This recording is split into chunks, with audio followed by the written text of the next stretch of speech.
Last night, I fell in love in my dreams. For a few brief moments, I roll around, confused and with thoughts racing towards the future. To-do lists, work, what will I have for breakfast?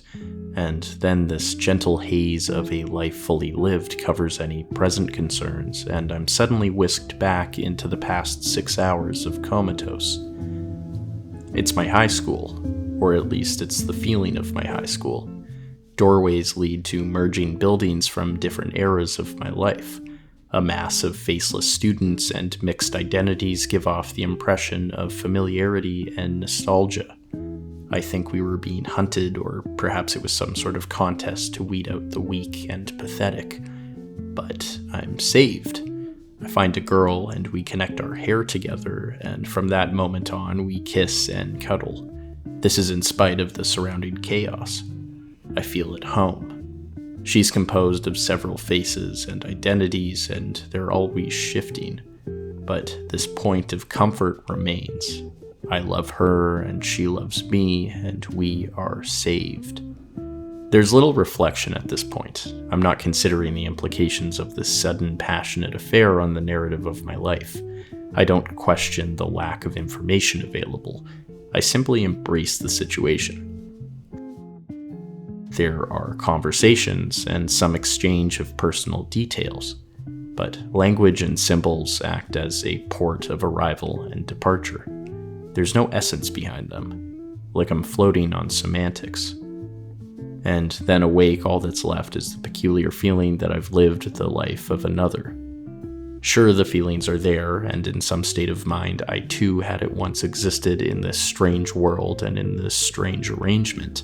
Yet, I can't help but feel that this was someone else's dream, with only the decorum of my own nostalgic placeholders to offer some hope of familiarity.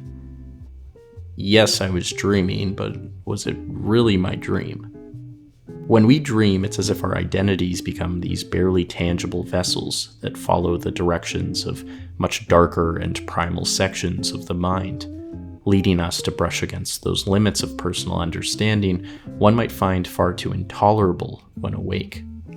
The only bridge between these worlds are those simple sensations: fear, lust, love, acceptance. These resonate like a pale imprint on our waking minds. I certainly felt that. This strange memory of a lover, of feeling connected and eternal with another, all experienced from the vantage of my bed.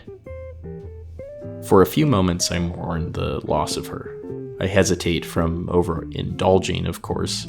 At the end of the day, whatever nightly ideal I now grieve the loss of was really just a manifestation of my own uncovered longings. To be this sad over the loss of some self-manufactured lover is just a little bit narcissistic. But it's not like we don't project our own expectations and ideals onto our very real partners. Do we really know them, or are we in love with who we wish them to be? After some attempt at dream analysis, I eventually check my phone and forget the dream altogether. Even if I could somehow figure out why connecting my hair at my high school with some random girl is of some sort of symbolic significance, I'd always hold some doubt over the interpretation. And so I get up and make breakfast and enter the world of the living, of consistent architecture, of the present and the future. And I go about my day, working, eating, talking, and thinking, patiently waiting for those hours when I can once again fall in love.